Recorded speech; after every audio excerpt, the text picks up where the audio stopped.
On accueille tout de suite Laurent Allary. Bonsoir Laurent, alors vous êtes partenaire chez Artefact.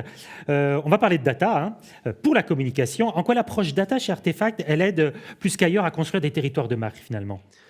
Alors, de manière générale, elle aide via une manière de travailler qui est très facile, c'est que, qui nécessite des expertises, c'est que la particularité d'Artefact, c'est qu'on a très tôt fait cohabiter des data scientists et des planeurs stratégiques dans la même salle. Alors aujourd'hui, ils sont en télétravail, mais ça marche quand même. La particularité des data scientists, c'est d'être capable de réconcilier des sources de données qui sont très différentes. Ça peut être des sites, des visites web, ça peut être des données CRM, ça peut être des données d'applications mobiles, ça peut être des données sociales. Et en mélangeant tout ça dans un grand bol, avec un planeur stratégique, vous êtes capable de voir apparaître des insights que vous n'auriez pas vus autrement et qui permettent justement de constituer une source géniale de matériel pour imaginer des nouveaux territoires, imaginer des nouvelles campagnes, identifier des nouveaux besoins, des nouveaux usages. C'est absolument fascinant parce que plus on mélange, plus on voit de nouvelles choses apparaître. C'est comme si on voyait le monde à travers un microscope sans avoir eu de microscope avant, donc c'est fabuleux. Alors c'est passionnant, mais le plus on met de choses dedans et plus on analyse finalement, où s'arrête la barrière entre la technologie puis l'humain ? Alors disons que ça bouge parce qu'effectivement parfois ça apparaît à l'œil nu et pas tout le temps. Mais ce qui est sûr, c'est qu'effectivement d'abord il faut des humains pour mélanger les données parce que c'est un vrai savoir-faire qui nécessite de la technique. Et puis ensuite quand même il faut un regard humain naturellement parce que ce soit sur les hypothèses de départ qu'on a envie d'aller vérifier ou sur même les insights qui peuvent apparaître affleurer à la surface, il faut toujours pouvoir regarder les choses parce que je crois que ce qu'on voit nous au quotidien à traiter de la data de manière plus ou moins créative, c'est que c'est le regard créatif qui donne de la valeur créative à la data. C'est impossible de voir jaillir des insights qui sont créatifs tout seul. Il faut être capable de les interpréter.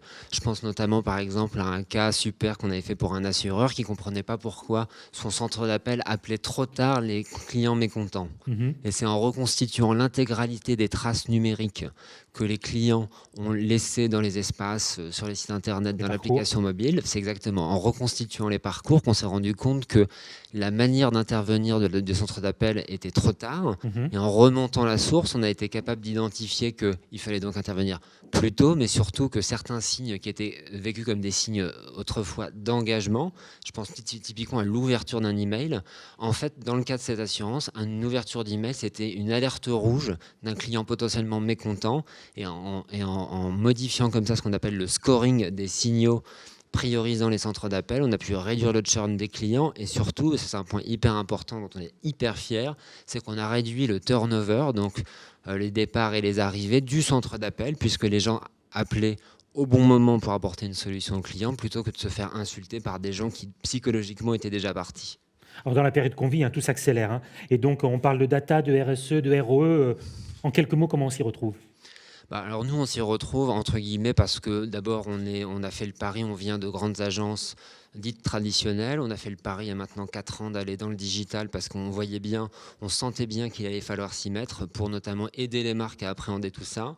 Et ce qu'on voit de manière générale, surtout à la lumière de cette année qui est quand même une année plus insolite que jamais, c'est que c'est probablement, on se souviendra de 2020 comme une des grandes années du grand basculement digital, avec la particularité, c'est que c'est un basculement qui concerne absolument tout le monde.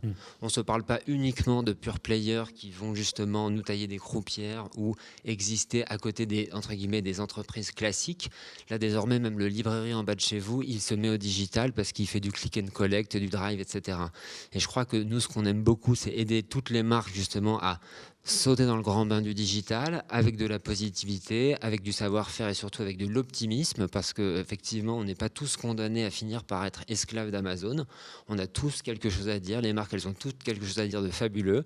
Et on le voit avec des annonceurs qui sont d'ailleurs pas forcément très data-driven dans leur ADN, qui sont même des marques sur des catégories FMCG. Et aujourd'hui, que ce soit du Fisher-Price ou du Chlorane, en precision marketing, en digital, que ce soit pour les insights, pour les campagnes, pour le ciblage, on fait des choses fabuleuses en digital, on s'amuse beaucoup, ça a des super résultats. Et je crois qu'effectivement, il faut appréhender le digital avec positivité avec envie. Autrement, effectivement, on va avancer dans le futur en regardant dans le rétroviseur et ça va être désagréable pour tout le monde. Parfait, merci beaucoup Jean. Bravo.